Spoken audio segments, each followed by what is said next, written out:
हरे कृष्णा।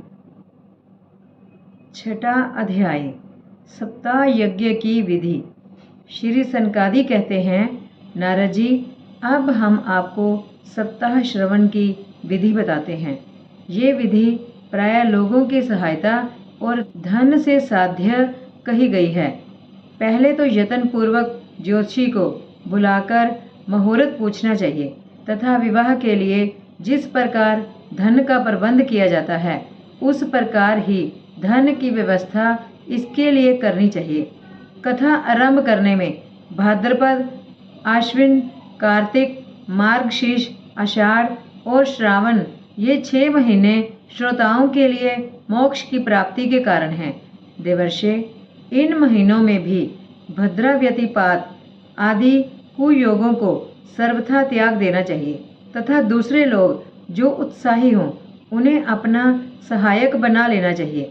फिर प्रयत्न करके देश देशांतरों में ये संवाद भेजना चाहिए कि यहाँ कथा होगी। सब लोगों को सपरिवार पधारना चाहिए। स्त्री और शूद्र आदि भगवत कथा एवं संकीर्तन से दूर पड़ गए हैं, उनको भी सूचना हो जाए, ऐसा प्रबंध करना चाहिए। देश देश में जो विरक्त वैष्णव और हरि कीर्तन के प्रेमी हों उनके पास निमंत्रण पत्र अवश्य भेजें। उसे लिखने की विधि इस प्रकार बताई गई है। महानुभावों, यहाँ 7 दिन तक सत्पुरुषों का बड़ा दुर्लभ समागम रहेगा और अपूर्व रसमयी श्रीमद् भागवत की कथा होगी। आप लोग भगवत रस के रसिक हैं, अतः श्रीमद् भागवत अमृत का पान करने के लिए प्रेम पूर्वक शीघ्र ही पधारने की कृपा करें। यदि आपको विशेष अवकाश ना हो तो भी 1 दिन के लिए तो अवश्य ही कृपा करनी चाहिए, क्योंकि यहाँ तो एक क्षण भी अत्यंत दुर्लभ है। इस प्रकार विनय पूर्वक उन्हें निमंत्रण करें और जो लोग आएं उनके लिए यथोचित निवास स्थान का प्रबंध करें। कथा श्रवण किसी तीर्थ में, वन में अथवा अपने घर पर ही अच्छा माना जाता है। जहाँ लंबा चौड़ा मैदान हो वहीं कथा स्थल रखना चाहिए। भूमि का शोधन, मार्जन और लेपन करके रंग बिरंगी धातुओं से चौक करें। घर की सारी सामग्री उठाकर एक कोने में रख दें। 5 दिन पहले से ही यत्न पूर्वक बहुत से बिछाने के वस्त्र एकत्र कर लें तथा केले के खंभों से सुशोभित एक ऊंचा मंडप तैयार कराएं।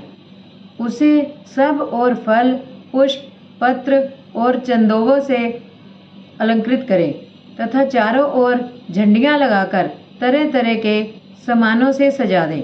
उस मंडप में कुछ ऊंचाई पर 7 विशाल लोकों की कल्पना करें और उनमें विरक्त ब्राह्मणों को बुला बुलाकर बैठाएं।